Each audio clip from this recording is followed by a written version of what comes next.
सर्वमंगल मंगल्ये शिवे सर्वार्थ साधिके शरण्ये त्र्यंबके गौरी नारायणी नमोस्तुते। भजे व्रजैकनंदनं समस्त पाप खंडनं सुभक्त चित्तरंजनं सदैव नंदनंदनं सुपिच्छ गुच्छ मस्तकं सुनाद वेणुहस्तकं अनंग रंग सागरं नमामि कृष्ण नागरं।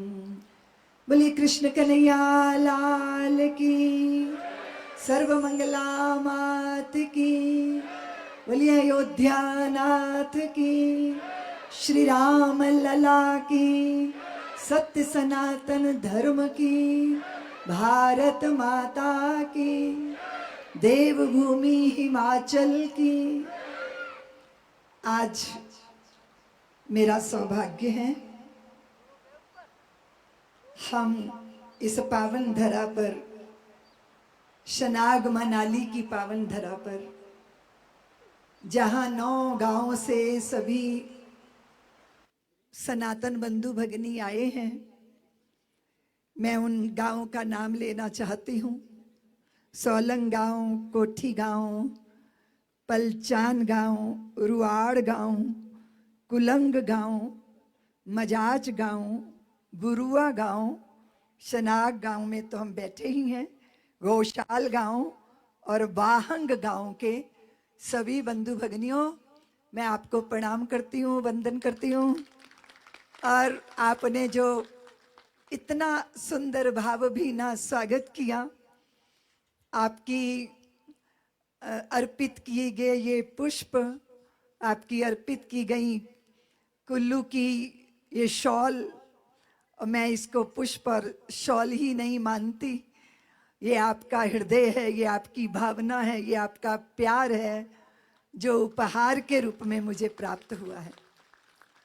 व्यास नदी के तट पर और हिमालय की देवभूमि की इन ऊंची ऊंची चोटियों पर बर्फ के से आच्छादित इन गिरी श्रृंखलाओं को देखकर हम समझते हैं कि ये पर्वत ही नहीं, अपितु हमारे देव, हमारे देवता, हमारे ऋषि मुनि, यति, तपस्वी, त्यागी श्वेत चादर ओढ़कर अचलता का हमको संदेश दे रहे हैं।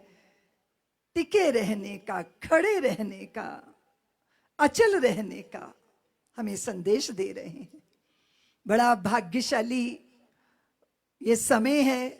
जैसे हमारे आदरणीय पूरे क्षेत्र के, उत्तर क्षेत्र के प्रचारक प्रमुख हमारे आदरणीय माननीय बनवीर जी ने कहा कि आपकी ये जो परंपरा से युक्त वेशभूषा है, इतनी सुंदर देवियां रंग बिरंगी वेशभूषा में आप दर्शन दे रही हैं। उन्होंने कहा कि स्वर्ग का दर्शन हो रहा है, मुझे लग रहा है सुरपुर की देवियां सारी इस सभा में उतर कर आ गई हैं, ऐसा अनुभव हो रहा है। हमारे इस कार्यक्रम के जो अध्यक्ष जी हैं, जीवन बीमा जोनल, हमारे इसके हरिदास जी, आपकी उपस्थिति को भी मैं वंदन करती हूँ। बनवीर जी की उपस्थिति को वंदन करती हूँ। हमारे पूज्य स्वामी जी महाराज, हरि शरण जी महाराज, उनको भी वंदन करती हूँ। सारे सनातन धर्मियों को, बंधुओं को, मातृशक्ति को। और जैसे आदरणीय बनवीर जी ने कहा, हमारे सामने बहुत चुनौतियां हैं, हम सब समझ रहे हैं, और प्रकृति के साथ सामंजस्य जरूरी है, मनुष्य धर्म निभाना जरूरी है।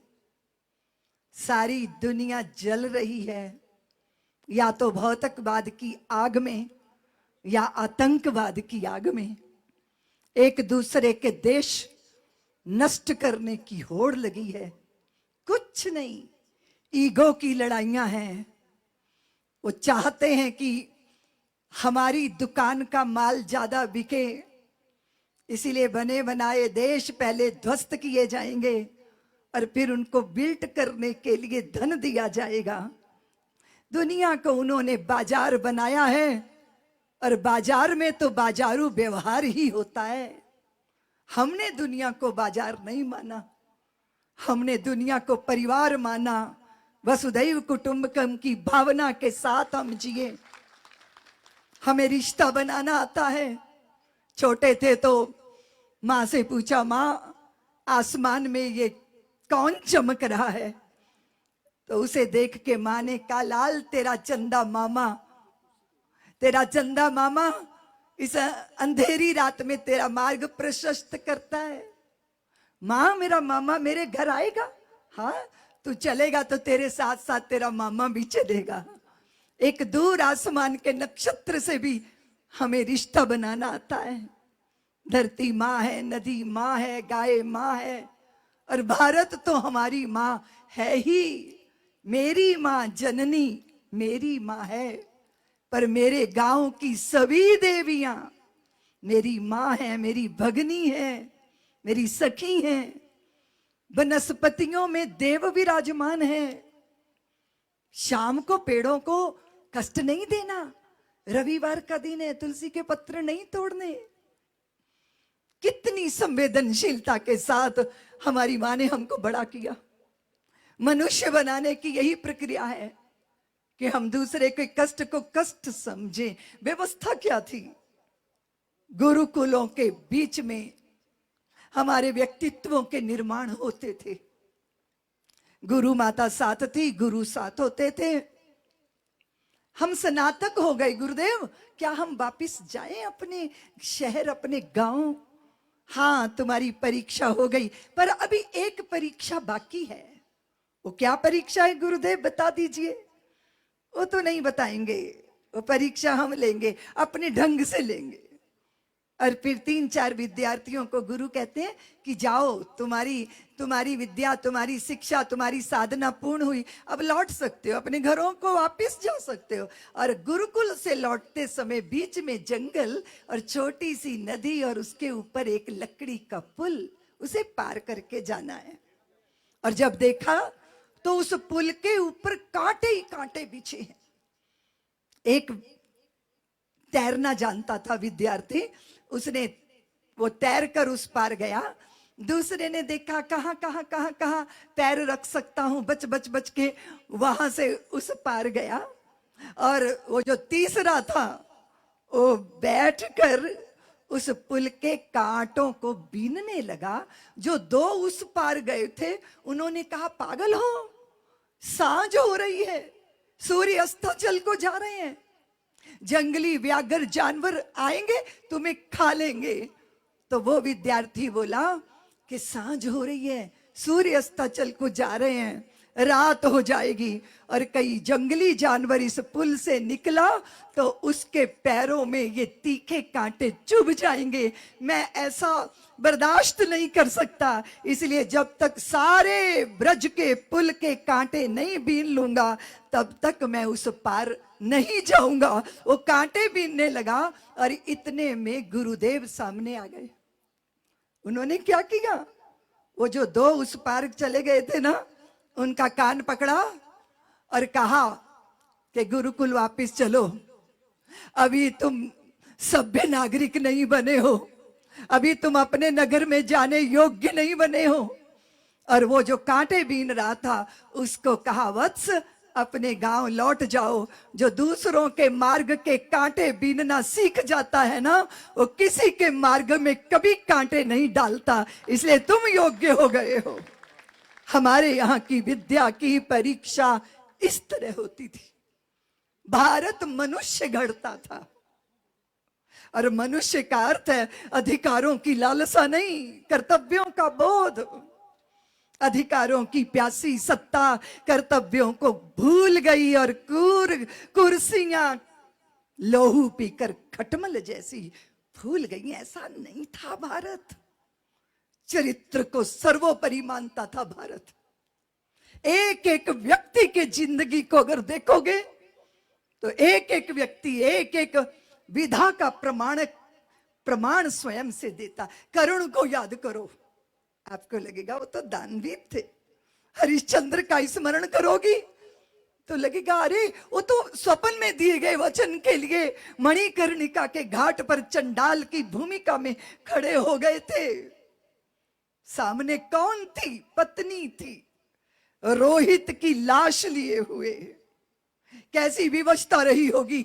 एक राजा अपनी पत्नी को फटे हाल किसी के घर में बर्तन मांजती, पुत्र को सांप ने डसा, अब उसकी अंत्येष्टि करनी है और उसी शमशान घाट में पुत्र की लाश लिए खड़ी है। और हरिश्चंद्र कहते हैं तारा, मैंने अपने स्वामी को वचन दिया है कि कोई भी मुर्दा आएगा तो मैं कर वसूल किए बिना उसका दाह संस्कार नहीं होने दूंगा। मैं तेरे साथ पक्षपात कैसे कर सकता हूं?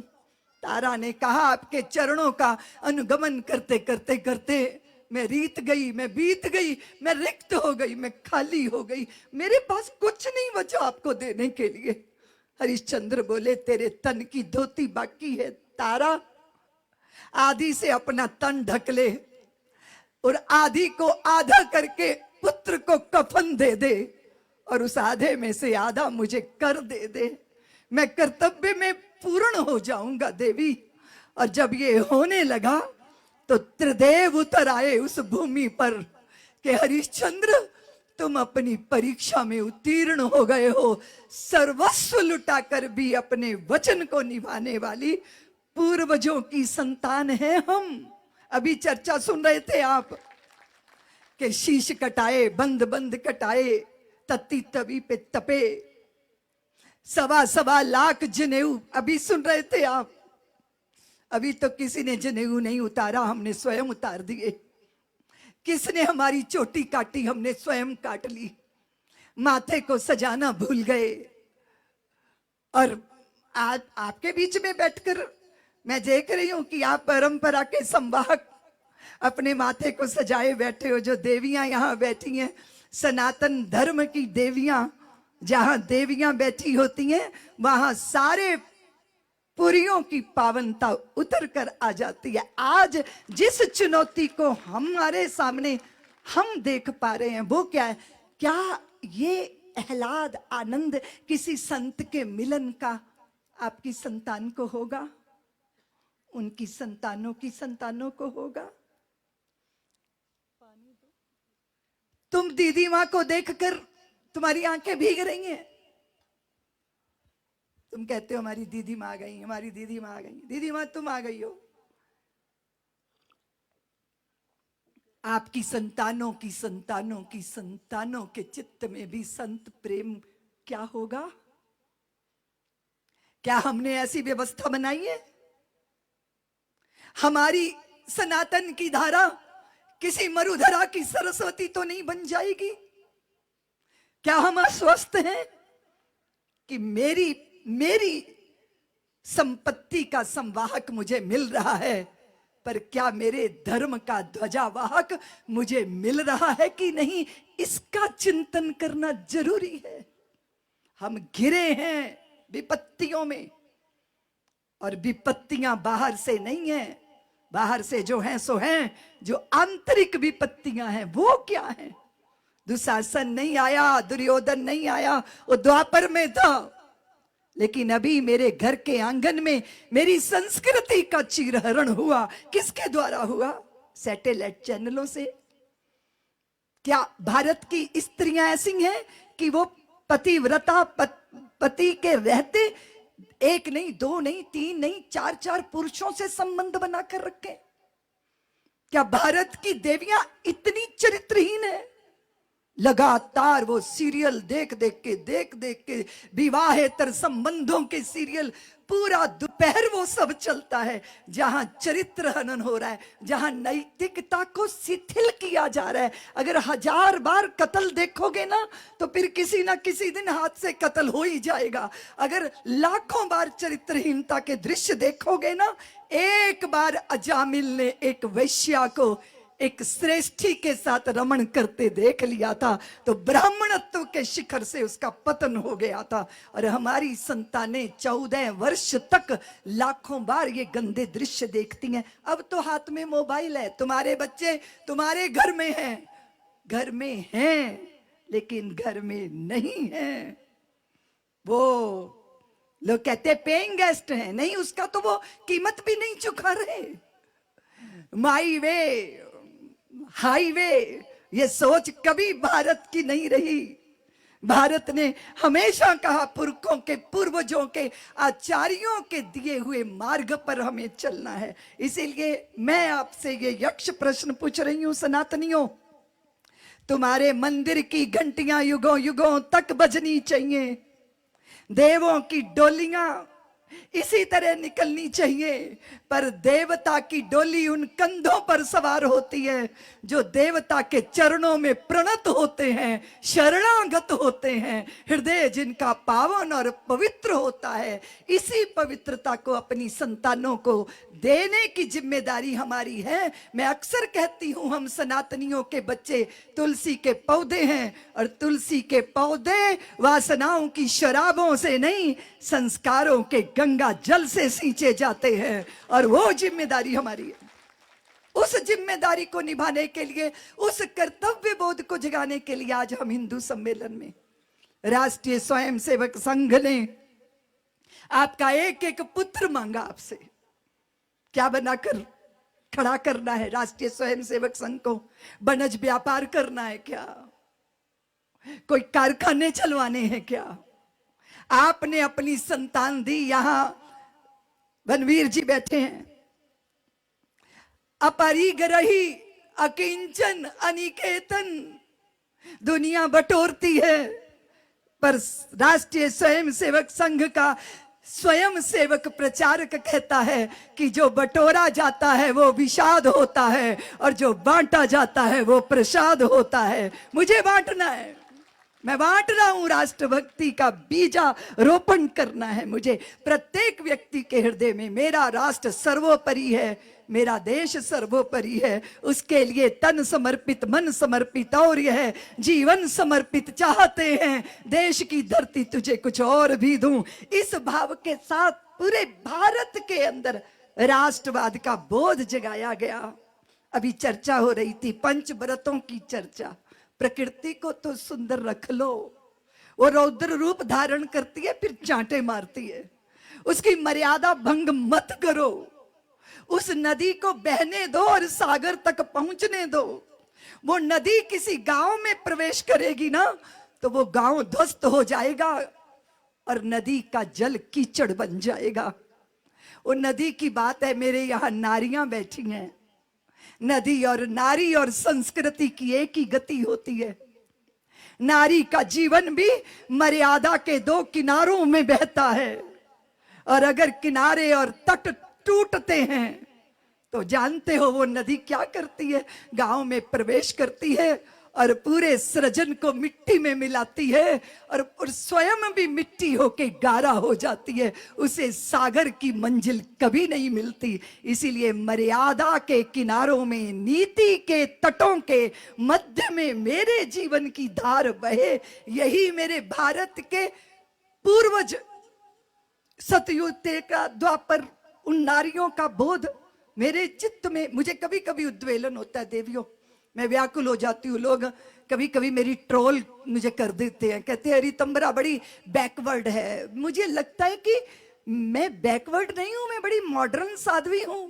लेकिन मॉडर्न होने का अर्थ पाश्चात्य होना नहीं होता, अपनी पहचान को छोड़ना नहीं होता। सारी दुनिया अपनी पहचान के साथ जीती है।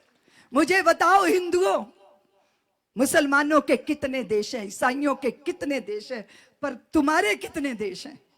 बताओ हिंदुओं, भारत के अतिरिक्त तुम्हारा कौन सा देश है? और अगर भारत तुम्हारा नहीं तो फिर तुम्हारे लिए कौन सा देश है? मुझे बताओ। या तो हिंद महासागर है, उसके सिवा तो और कुछ भी नहीं।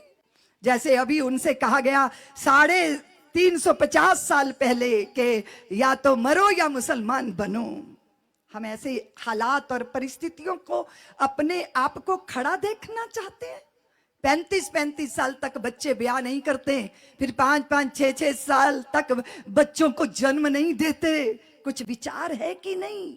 कुछ मन में कुछ चिंतन होता है भविष्य का कि नहीं? इसलिए जरा भविष्य दृष्टा बनिए, अपने पुरखों के पितरों के तर्पण की वो कहीं पितृलोक में तर्पण के लिए ना तरसते रह जाएं। इसीलिए संतानों को संस्कार देकर धरती को, पर्यावरण को, अब मुझे कभी कभी हो सकता है मैं तुम्हें अच्छी ना लगूं, पर धार्मिकता के नाम पर भी कभी कभी प्रकृति का अतिक्रमण करते हैं। हम क्यों करते हैं? हम तो गौरी गणेश मौली बांध देते थे, किसमें? सुपारी पर। वो गौरी गणेश बन गए, हमारा पूजन संपन्न हो गया। छोटे से मिट्टी के देवता, पूजन संपन्न हो गया, और उनको हम सिरा देते थे नदी में या फिर किसी वृक्ष के जड़ के पास। अब तुम्हारे गणपति, यहाँ की बात नहीं कर रही हूं, उधर बड़े बड़े महानगरों की बात, मुझे यहाँ का बारे में पता नहीं है। गणपति बहुत बड़े हैं, और फिर उनके ऊपर वो क्या बोलते हैं, वो रासायनिक जो केमिकल होते हैं वो पोत दिए जा रहे हैं, और फिर उनको नदी में, सागर में। अरे हमने देवताओं को तृप्त करना था, क्योंकि प्रकृति देवों से संचालित है, और अगर प्रकृति का ही उद्वेलन करने लग गए हम, तो क्या देवता प्रसन्न होंगे? देवता हमारी शुचिता से, पवित्रता से, पावनता से प्रसन्न होते हैं। इसीलिए निवेदन करती हूं, जहां सस्य श्यामला धरा ना हो, नवहवन धूम्र से भरा ना हो, जहां प्रकृति सुंदरी के अधरों पर मदमाती मुस्कान नहीं, वो मेरा हिंदुस्तान नहीं। जहां स्वार्थ दशानन ने हर ली मानवता की मिथिलेश लली, आदर्श राम के नेत्रों से स्नेह अश्रु की धार बही, अब कौन मसक समरूप धरे, स्वार्थ की लंका दाह करे। जहां प्रगट पराक्रम ज्ञान रूप श्री राम भक्त हनुमान नहीं, वो मेरा हिंदुस्तान नहीं। जहां राजनीति लग गई गले, कर्तव्य तले अपराध पले, जहां अपनी भूख मिटाने को आलस पुरुषार्थ को निगले, जहां न्याय खड़ा पछताता हो, कानून सत्य को खाता हो, जिस धरती पर ईमान नहीं, इंसान जहां इंसान नहीं, वो मेरा हिंदुस्तान नहीं। जहां वासनाएं लग गई गले, कर्तव्य तले अपराध पले, जहां अपनी भूख मिटाने को आलस पुरुषार्थ को निगले, जहां न्याय खड़ा पछताता हो। मैं कहना चाहती हूं, वासनाओं का नर्तन अच्छा नहीं होता। मुझे एक स्त्री बोली, दीदी माँ, मेरा पति मुझे नहीं पूछता चाय पी ली कि नहीं, भोजन कर लिया कि नहीं। तो मैंने कहा कि तू पूछती है कि भोजन कर लिया कि नहीं, चाय पी ली कि नहीं, ये बता कितने साल हो गए तुझे तेरे ब्याह को? बोले दीदी माँ 24 साल हो गए। मैंने कहा देवी अब तो पीछा छोड़, अब उस कल्पना को छोड़, अब चाह मत प्रेम, दे प्रेम, क्योंकि प्रेम और सम्मान मांगा नहीं जाता, दिया जाता है। बुरा मत मानिएगा, रोटी मांग लेना, कपड़ा मांग लेना, पर कभी प्रेम मत मांगना और कभी सम्मान मत मांगना, क्योंकि प्रेम और सम्मान दिया जाता है। प्यार करो पर प्यार ना मांगो। सुन रही हो? प्यार करो पर प्यार ना मांगो।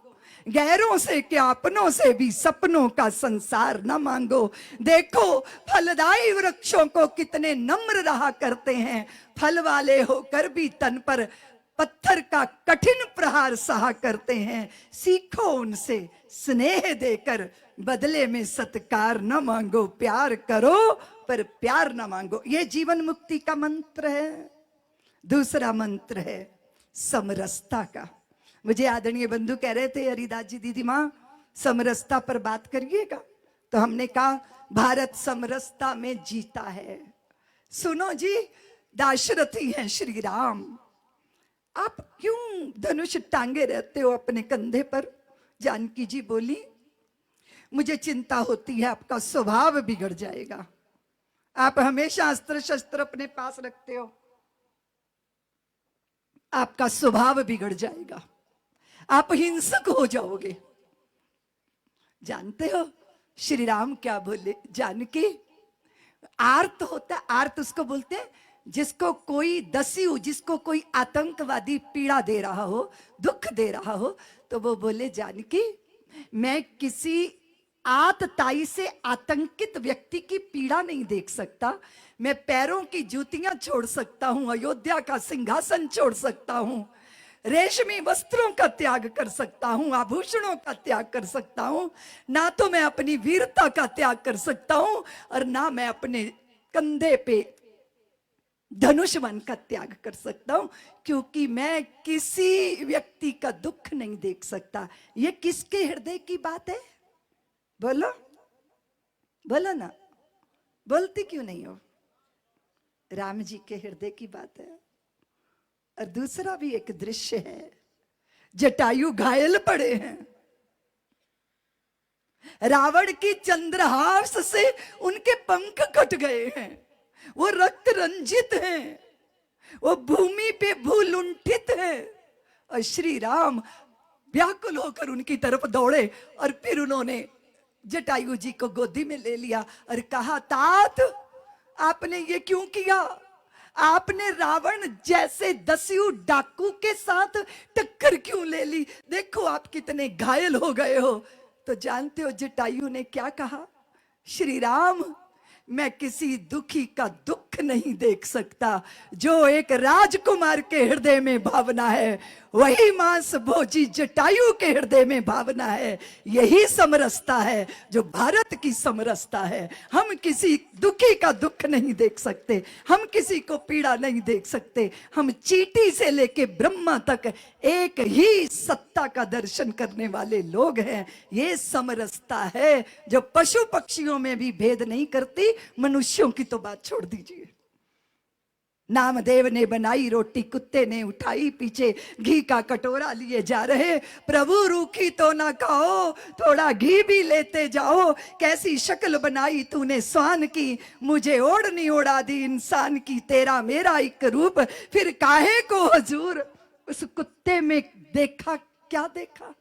अब न कर पर्दा है पर्दा नशी, क्या देखा? पर्दों में, नाम रूप के पर्दों में एक ही सत्ता का दर्शन करने वाली दृष्टि भारत की दृष्टि है, और इसी को समरसता कहते हैं। हमने सब में ईश्वर का दर्शन किया है, इसलिए कोई हमारे लिए पराया है ही नहीं, कोई हमारे लिए अछूत है ही नहीं। जब मेरे प्रभु शबरी के जूठे बेर खा के धन्य हो जाते हैं, जब मेरे प्रभु केवट से उतराई देने पर भी कहते हैं कि नहीं नहीं नहीं मुझे उतराई नहीं चाहिए, आपको मैंने गंगा पार किया, आप मुझे भवसागर पार कर देना, मेरे और आपके बीच में कोई वस्तु का लेन देन हो नहीं सकता, और रिश्ता जोड़ लेते हैं, तो फिर हम अहंकार के शिखर बने कैसे रह सकते हैं? इसीलिए अभी बात हो रही थी, ये माला वहीं से टूटेगी हिंदुओं जहां की कड़ी कमजोर होगी। आप भारत की माला के मोती हैं, अपनी कड़ी को कमजोर मत होने देना, अपनी वजह से भारत को टूटने या बिखरने मत देना। दो कमजोरियां हैं, या तो प्रलोभन है या भय है, और हम इन दोनों कमजोरियों पर विजय पाने की योग्यता रखते हैं। हम श्री राम जन्मभूमि के आंदोलन में काम कर रहे, मेरे गुरु भाई को उठाकर ले गए, घुटनों तक रुई बांधी, मिट्टी का तेल डाल के धीरे धीरे धीरे 15-16 दिन में धीरे धीरे रोज जलाते थे, और ऐसे करके उनकी हत्या कर दी। रितंबरा तुम चुप हो जाओ, नहीं तो तुम्हारे पूरे मंडल को हम खत्म कर देंगे। मेरे गुरुदेव बोले, रितंबरा ये जो टमाटर होती है ना, अगर इनको कोल्ड स्टोरेज में भी रख दिया जाए तो भी ज्यादा दिन उनकी जिंदगी नहीं होती, वो सड़ी जाते हैं, इसलिए अच्छा टमाटरों की सब्जी बन जाए और वो किसी के काम आ जाए, तो ये काया की माया तो मिटी जाएगी, ये राम लला के काम आ गई तो ये काया भी धन्य हो जाएगी। क्या मंत्र दिया? कि यह तो बतलाओ कौन यहाँ है जिसे प्राणों से प्यार नहीं है, मगर जगत में जुड़ा शुरू से मित्र कहाँ संघार नहीं है। मृत्यु क्या है वस्त्र बदलना कुछ पल का विश्राम साथियों, जीवन एक अखंड पर्व है साधारण त्योहार नहीं है। जीना सबसे बड़ी कला है, लेकिन ये एक अटल सत्य है कि मरने से डरने वाले को जीने का अधिकार नहीं है। इसलिए निर्भय पद पर प्रतिष्ठित होकर सत्य के पक्ष में खड़े रहना चाहिए। भारत के पास जो चैलेंज हैं, चुनौतियां हैं, वो भयंकर हैं, लेकिन फिर भी भारत ने अपनी तो कुछ पहचान बनाई है, कुछ तो प्रभाव है ही।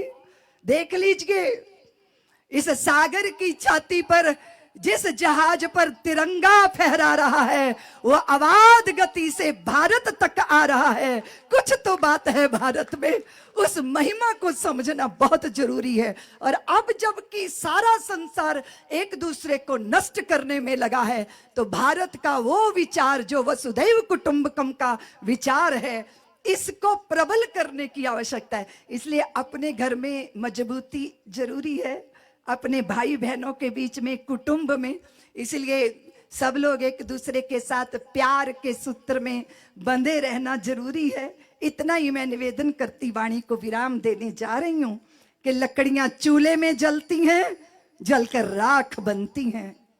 बर्तन मांजे जाते हैं, कूड़े के ढेर पर फेंकी जाती है, मलमूत्र उससे ढका जाता है, पर लकड़ियां जब समिधा बनकर साकल्य के साथ यज्ञ कुंड में जलती हैं तो जलकर राख नहीं बनती, जलकर विभूति बन जाती हैं और यतियों के माथे का श्रृंगार बन जाती हैं और शंकर के शीश पर आरूढ़ हो जाती हैं। इसलिए राष्ट्रीय स्वयंसेवक संघ का मंत्र है कि सेवा है यज्ञ कुंड, समिधा सम हम जले, ध्येय महासागर में सरित रूप हम मिले।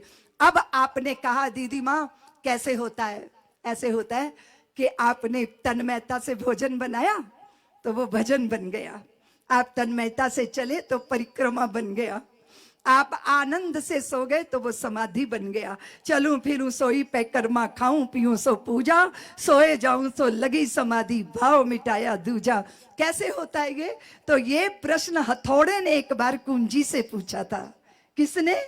किसने? बोलो ना, मेरी भाषा समझ आ रही है? आ रही है तो ताली बजा के बता दो मुझे। तो इतने कीमती धन को हम कम कीमती तिजोरी में रखते हैं और उससे भी कम कीमती ताले पे भरोसा करते हैं और उससे भी कम कीमती कुंजी हमें निश्चिंत करती है। तो हुआ ये, हथौड़े ने कहा कुंजी से कि तू थोड़ा थोड़ा इधर घूमती है ताला बंद हो जाता है, इधर घूमती है तो ताला खुल जाता है, मुझे देखो मैं ठक ठक ठक लगा रहता हूं, ये ताला खोलने के चक्कर में ताला टूट जाता है पर खुलता नहीं है, ये चक्कर क्या है? कुंजी बोली हथौड़े भैया तू प्रहार करता है और मैं प्रवेश करती हूं, मैं दिलों को छू लेती हूं, मनों को छू लेती हूं, तो वो मेरे एक इशारे पर खुल भी जाता है और एक इशारे पर बंद हो जाता है। सारे जीवन के रहस्यों की एक ही चाबी है, अपनी भूमिका में प्रवेश करना। सुन रहे हो? जहां हो, जैसे हो, जिस जगह पर हो। और दूसरी बात, भारतीयों के लिए इतनी बड़ी मुस्कान चेहरे पर, लोग कहते हैं इतनी बड़ी मुस्कान, ये भारतीयों का बहुत कुछ साधन तो नहीं है, पर इतने मस्त कैसे रहते हैं? हमने कहा हमारे धर्म ग्रंथों ने एक शराब बताई है, हम उसे पीते हैं, वो अंगूरों की ढली नहीं है, क्योंकि जाम पर जाम पीने से क्या फायदा, रात को पी सुबह को उतर जाएगी, अपने मोहन से ऐसी तू नजर मिला सारी उम्र नशे में गुजर जाएगी। हमें नशा करना आता है, हम कभी राष्ट्रभक्ति का नशा करते हैं, कोई लक्ष्य ले लेते हैं। अभी यहाँ कार्यक्रम होना था, सबने मिलकर अपनी पूरी सड़क को, रोड को इतनी सुंदर व्यवस्था कौन आएगा करने? हम सब करेंगे, कार सेवा करेंगे। और फिर मस्ती किस बात की? ये कि हम जानते हैं कि जो मिटेगा वो मिटेगा और जो नहीं मिटेगा उसे मौत भी मिटा नहीं सकेगी। इस तत्व का बोध हम भारतीयों को है। एक व्यक्ति लड्डू बांट रहा था, किसी ने कहा भैया लड्डू क्यों बांट रहे हो? बोले मेरा घोड़ा खो गया इसीलिए लड्डू बांट रहा हूं। बोले ये तो पहली बार सुना कि घोड़ा खोने पे लड्डू बटते हैं। उसने कहा हाँ भैया, लड्डू बांट रहा हूं, अगर मैं घोड़े पे चढ़ा होता तो मैं खो जाता, मैं बच गया। इस प्रसन्नता में लड्डू बांट रहा हूं।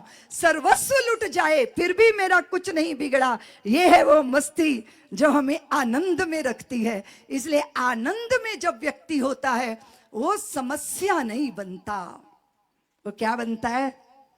समाधान बनता है। बोलो मेरे साथ, क्या बनता है? करोड़ों हिंदू जब कहते हैं ना हमारे भविष्य का क्या होगा, मुझे बड़ा आश्चर्य होता है। अरे तुम मुट्ठी बंद के रहो, ऐसे बंद हो मुट्ठी तो लाख की और खुल गई। बोलो ना, कभी कभी आपका हाल वैसा हो जाता है जैसे एक वो पहलवान था, बड़ी दंड बैठक लगाता, पेड़ की डाल पकड़ के नीचे झुका देता, बाद में पहलवान ने ब्याह कर लिया, 4-5 बच्चों का पिता बन गया। आजकल का पहलवान नहीं था, क्योंकि 4-5 की तो आजकल बारी ही नहीं आती। तो वो बहुत दिन बीते, खेतों में गया तो पेड़ को डाल पकड़ के झटका मारा, और डाल झुकी ही नहीं, पहलवान जी ऊपर ही लटके रह गए। बहुत उदास हुए, घर आए, पत्नी बोली मुंह क्यों लटकाया है, किसी से कुछ कहा सुनी होगी। अरे बोले कुछ नहीं हुआ, तेरे चक्कर में पड़ के मेरा सत्यानाश हो गया। कुआरा था तो पेड़ की डाल पकड़ के यूं झुका देता था, तो अब तो मैं ऊपर ही लटका रह गया। पत्नी बोली अकेले क्यों गए पहलवान, अपने 4-5 हट्टे कट्टे पुत्र सबको लेकर जाओ। अब पुत्रों को लेके चले पहलवान, पेड़ की डाल पकड़ के झटका मारा, डाल नहीं पेड़ झुककर जमीन पर आ गया।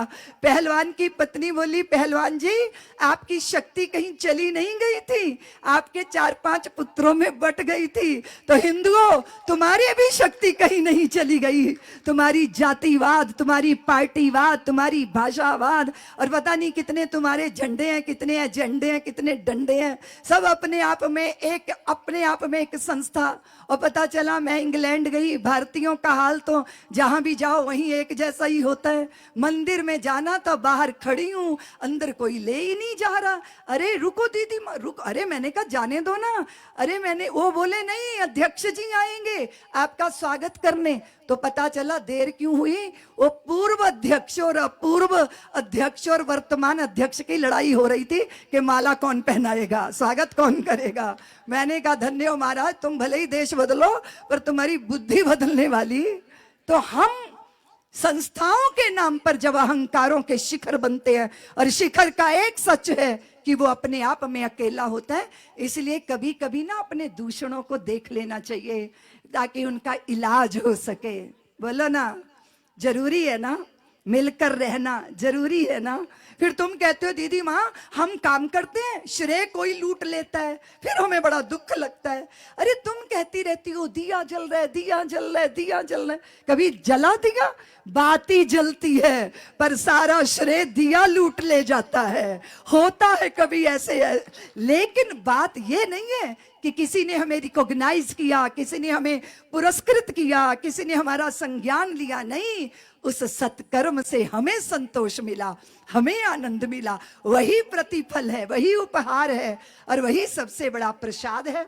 आप सबके बीच में मैं आज बैठी, मुझे बहुत आनंद हुआ।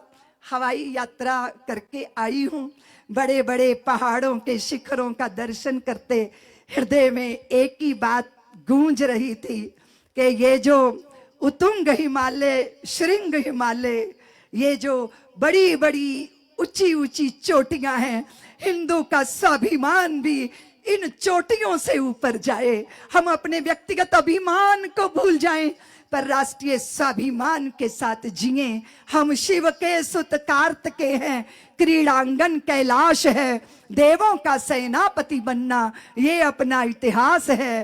पंचशील का इस जग को देते आए संदेश है, संयम से रहते आए हैं, सहते आए क्लेश हैं, किंतु नहीं छोड़ा है हमने साहस सरसंधान का, शीश नहीं झुकने देंगे हम भारत राष्ट्र महान का। इस संकल्प के साथ ये 9 गांव का जो एकत्रीकरण हुआ है, ये अबाध गति से हम इसी तरह चलें, गली गली गांव गांव शाखाएं खुलें, हमारे बच्चे उन शाखाओं में राष्ट्रभक्ति के गीत सीखें, अनुशासित होना सीखें, माँ पिता की भक्ति करना सीखें। क्योंकि सारे संसार के तीर्थों पे घूम आओ हिंदुओं, अगर माँ पिता के चरणों में माथा नहीं रखा तो किसी तीर्थ यात्रा का कोई फल मिलने वाला है नहीं। इसीलिए सबसे बड़े देवता माँ पिता हैं। उनको वृद्धाश्रम तक पहुंचाने के ये जो कुचक्र रचे जा रहे हैं, इनको सफल मत होने दो। और एक ही जिंदगी में कोई सच्चा रिश्ता है, या तो गुरु का या माँ का। किसके साथ आपका सच्चा रिश्ता है? आप कहोगे दीदी माँ, क्या पत्नी नहीं रिश्ता निभाती? निभाती है, पर आकलन करती है। जब भटकते हो ना जॉब के लिए, नौकरी के लिए, आते ही पिता पूछते हैं काम बना, पत्नी पूछती कमा के लाया, माँ पूछती है पुत्र तूने कुछ खाया कि नहीं खाया, यूं ही तो नहीं भूखे डोल रहे, तुम अपना ख्याल नहीं करते हो। एक मनुष्य पुरुष था, बंधु, मुझे बोला दीदी माँ मेरी पत्नी भोजन बनाती है, मुझे पूछती रहती है कैसा बना कैसा बना कैसा। दीदी माँ बहुत गंदा भोजन बनाती है, मेरे भीतर नहीं जाता, पर मुझे प्रशंसा करनी पड़ती है। तो मैंने कहा ऐसा है कि वो बनाया करेगी और आपकी माँ आपको परोसेगी तो आपको भोजन अच्छा लगेगा। क्योंकि हमारे भारत में ये एक मान्यता है कि मघा के बरसे और माँ के परसे का कोई जवाब नहीं होता। तो वो रोने लगे, बोले दीदी माँ मेरी माँ चली गई है और मेरा बचपन उनके साथ चला गया है, मेरी मुस्कान उनके साथ चली गई है। ऐसे माँ पिता उनका अपमान करना, अगर वो माँ घर में आंसू बहा रही है तो इससे बड़ा कोई पाप नहीं हो सकता। इसीलिए माँ पिता के चरणों की शरण, कुटुंब को ऐसे बांध के रखना है। लोग मुझे कहते हैं दीदी माँ स्त्री का धर्म है कि वो पुरुष को बांध ले। मैंने कहा स्त्री का धर्म है बड़े लक्ष्य के लिए पुरुष को मुक्त कर दे। मैं गलत कह रही हूं? तुलसीदास जी की पत्नी ने क्या किया था, बोलो ना, इतना प्यार कि बाढ़ग्रस्त नदी को पार करके चले गए, मुर्दे को नाव बनाकर, चुबारे पे सर्प लटक रहा था उसको रस्सी बनाकर पत्नी के सामने पहुंचे। तो पत्नी समझ गई कि ये तो बड़े साहसी हैं, ये मेरे लिए नहीं हो सकते, ये तो विश्व के कल्याण के लिए होने चाहिए। विकट कामनाओं को देता हुआ चुनौती चला वियोगी, काम कामना हुई कामिनी से निंदित होकर उपयोगी। पा जाती संतोष वासना अगर गले लग जाती रत्ना, तो कैसे होते हुलसी सुत तुलसी तुलसीदास। अगर बुझ जाती प्रेम पिपास, तुलसी को गले नहीं लगाया रत्ना ने, कहा जैसी नियत हराम पर तैसी हरि पर होए, चले जाओ वैकुंठ को बाह न पकड़े कोए। अगर रत्ना न होती तो भारत को तुलसीदास ना मिलते और घर घर रामचरित मानस के पाठ ना होते। स्त्री बड़े लक्ष्य के लिए पुरुष को मुक्त करना जानती है, ये भारत की स्त्री है। इसलिए ये जो सामने प्रचारक बैठे है ना, किसी माँ ने अपनी कोख का, अपनी गोद का हीरा देश को दिया है, वो अर्पण करना जानती हैं। जीवन भर का सुवर्ण देकर भी करता मन दे दूं कुछ और अभी। इसलिए अर्पण तर्पण समर्पण की इस संस्कृति को अक्षुण्ण बनाए रखने के लिए आज हम संकल्पवान हो रहे हैं। आपने मुझे धैर्य से सुना और बहुत धैर्य से सुना। मुझे समय सीमा का भी पता नहीं था, मुझे कितनी देर बोलना है कितनी देर नहीं बोलना, लेकिन आप सबके अंतर्यामी को मैं प्रणाम करती हुई इतना ही निवेदन करती वाणी को विराम देती हूँ। समय को धोखा मत देना, नहीं तो समय हमें धोखा दे देगा। सीख सुनहरी पुरखों की रखना हरदम याद, किया वक्त बर्बाद जिन्होंने हुए वही बर्बाद। कठिन काल में वीर कभी भी पीठ नहीं दिखलाता, या तो हंसा मोती चुगता या भूखा मर जाता। शुभ कर्मों के बिना कभी भी हुआ नहीं निस्तारा, जीत लिया मन जिसने उसने जीत लिया जग सारा। इस दुनिया का सार एक है नित्य अबाध रवानी, अपनी राह बना लेता है खुद ही बहता पानी। इसलिए प्रवाह में रहिए, चिंतन का प्रवाह, शत्रुबोध होना चाहिए, मित्रों का संगठित होना चाहिए, अक्षम को सक्षम संभाल ले, ये प्रयत्न होना चाहिए। जहां बहुत दिए जल रहे हैं वहां कोई दिया जलाने की जरूरत नहीं है। जहां अंधेरा बहुत है वहां एक दिया भी अंधेरे की सत्ता को नष्ट कर देगा। इस भाव के साथ हम अपनी माता भारती का, भारत मां के आराधना का, साधना का संकल्प पूर्ण करेंगे। इतना ही निवेदन करती हुई वाणी को विराम। जय भारत, जय श्री राम।